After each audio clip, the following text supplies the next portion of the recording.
Friends எல்லாருக்கும் வணக்கம். இன்றைக்கி நம்ம பார்க்க போகிறது அம்மனுக்கு கண் மலர் நம்ம வீட்டிலையே நம்ம கையாலேயே எப்படி செய்கிறதுன்னு பார்க்க போகிறோம். அதுக்கு இந்த மாதிரி ஒயிட் கலரில் ஃபோம் ஷீட் ஒன்று எடுத்து வச்சுருக்கேன். இதை இந்த மாதிரி எக்ஸாம் பேடில் நல்லா ஃபிக்ஸ் பண்ணிக்கோங்க, செய்கிறதுக்கு ஈஸியாக இருக்கும்.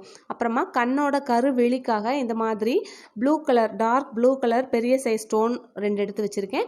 அப்புறம் கண்ணோட அந்த வெள்ளை படலம் வெண்படலம் இருக்குல்ல, அதுக்காக இந்த மாதிரி ஒயிட் கலர் செயின் ஸ்டோன் கொஞ்சம் எடுத்து வச்சுருக்கேன்.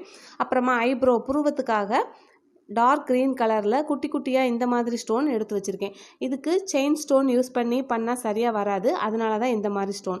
இதுக்கு கருப்பு கலர் ஸ்டோன் கிடைக்கிறது கொஞ்சம் கஷ்டம். அப்படி உங்களுக்கு கருப்பு கலர் தான் வேணும்னு நினச்சிங்கன்னா இந்த மாதிரி கருப்பு கலரில் சின்ன சைஸ் கிறிஸ்டல் பீட்ஸ் இருக்கும், நீங்கள் அப்படி யூஸ் பண்ணிக்கலாம். அப்புறம் சாமிக்காக செய்கிறோம் அப்படிங்கும்போது கருப்பு கலர் யூஸ் பண்ணால் நல்லா இருக்காதுங்கிறதுனால தான் நான் இந்த மாதிரி டார்க் ப்ளூ கலரும் டார்க் க்ரீன் கலரும் யூஸ் பண்ணியிருக்கேன். இப்போ இந்த ஃபோம் ஷீட்டில் பென்சில் வச்சு ரஃப்பாக 2 கண்ணு வரைஞ்சிக்கோங்க. உங்களுக்கு வேணுங்கிற அளவுகளில் வரைஞ்சிக்கோங்க.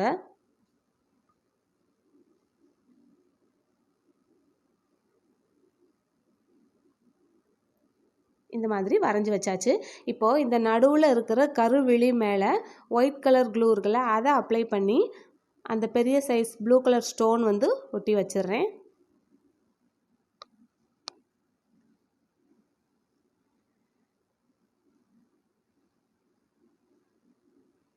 அதுக்கப்புறமா நம்ம அந்த வரைஞ்சி வச்சுருக்கிறது மேலேயே அப்படியே அந்த க்ளூவை அப்ளை பண்ணிடணும். அப்ளை பண்ணிவிட்டு அந்த ஒயிட் கலர் செயின் ஸ்டோனை நம்ம அது மேலே ஃபிக்ஸ் பண்ணிட வேண்டியதுதான்.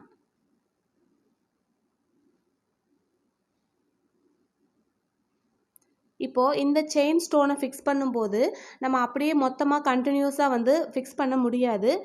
அந்த கண்ணோட 2 ஓரங்கள்லையும் ஷார்ப்னஸ் கிடைக்காது நம்ம அப்படி பண்ணோம் அப்படின்னா.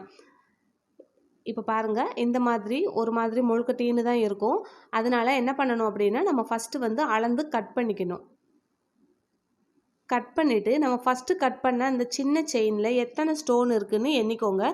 நீங்கள் அந்த வரைஞ்ச அந்த கண்ணோட சைஸுக்கு இந்த மாதிரி வச்சு பார்த்துட்டு எத்தனை ஸ்டோன் வருதுன்னு கட் பண்ணும்போது எண்ணிக்கோங்க.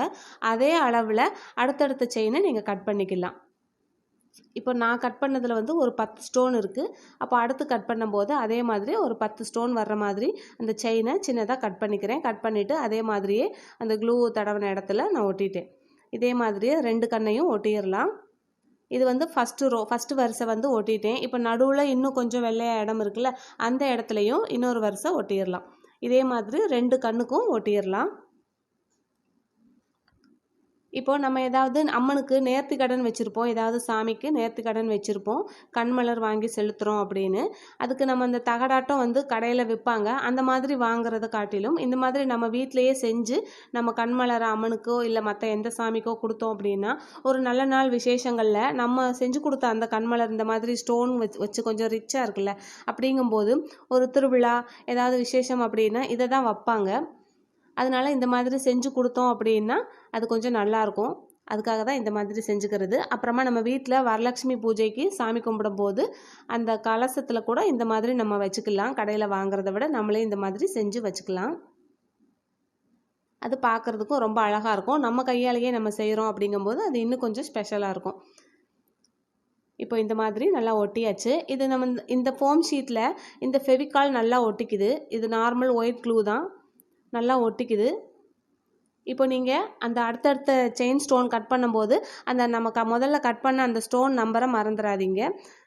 கரெக்டாக கட் பண்ணிங்க அப்படின்னா இந்த கண்ணோட அளவு வந்து மாறாமல் இருக்கும். கொஞ்சம் சின்னதாகவும் பெருசாகவும் இல்லாமல் கரெக்டாக இருக்கும். உள்ளுக்குள்ளார இருக்கிற வரிசையில் ஒட்டும் போது ஃபஸ்ட்டு கட் பண்ணதை விட 1 ஸ்டோனோ 2 ஸ்டோனோ கம்மியாக கட் பண்ணி ஒட்டிக்கோங்க. இப்போ நல்லா ஒட்டியாச்சு. இப்போ நடுவில் கொஞ்சம் இடம் இருக்குது பார்த்தீங்களா, அதுக்குள்ளே நீங்கள் இன்னும் ஒரே 1 ஸ்டோனை மட்டும் கட் பண்ணி ஒட்டுறதா இருந்தாலும் ஒட்டிக்கலாம், இல்லாட்டி அப்படியே விடுறதா இருந்தாலும் விட்டுடலாம். அதுக்காக தான் நம்ம வந்து white colour foam sheet use பண்ணியிருக்கோம். அது வந்து பெருசாக டிஃப்ரென்ஸ் தெரியாது. இப்போ இது நல்லா காயட்டும். காஞ்சதுக்கப்புறமா கட் பண்ணி எடுத்துக்கலாம்.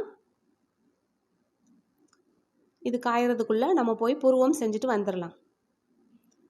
புருவத்துக்கும் இந்த மாதிரி நான் வரைஞ்சி வச்சுட்டேன். இப்போது நம்ம பச்சை கலர் ஸ்டோன் எடுத்து வச்சுருந்தோம்ல, அதை வந்து ஒரே ஒரு வரிசை மட்டும் ஒட்டி வச்சுருக்கேன். நம்ம கண்ணோட சைஸ் வந்து ரொம்ப சின்னதாக தான் செஞ்சுருக்கோம். அப்போ அதுக்கு வந்து 2 வரிசை செஞ்சு புருவம் செஞ்சால் அது கொஞ்சம் பெருசாக இருக்கும், நல்லா இருக்காது.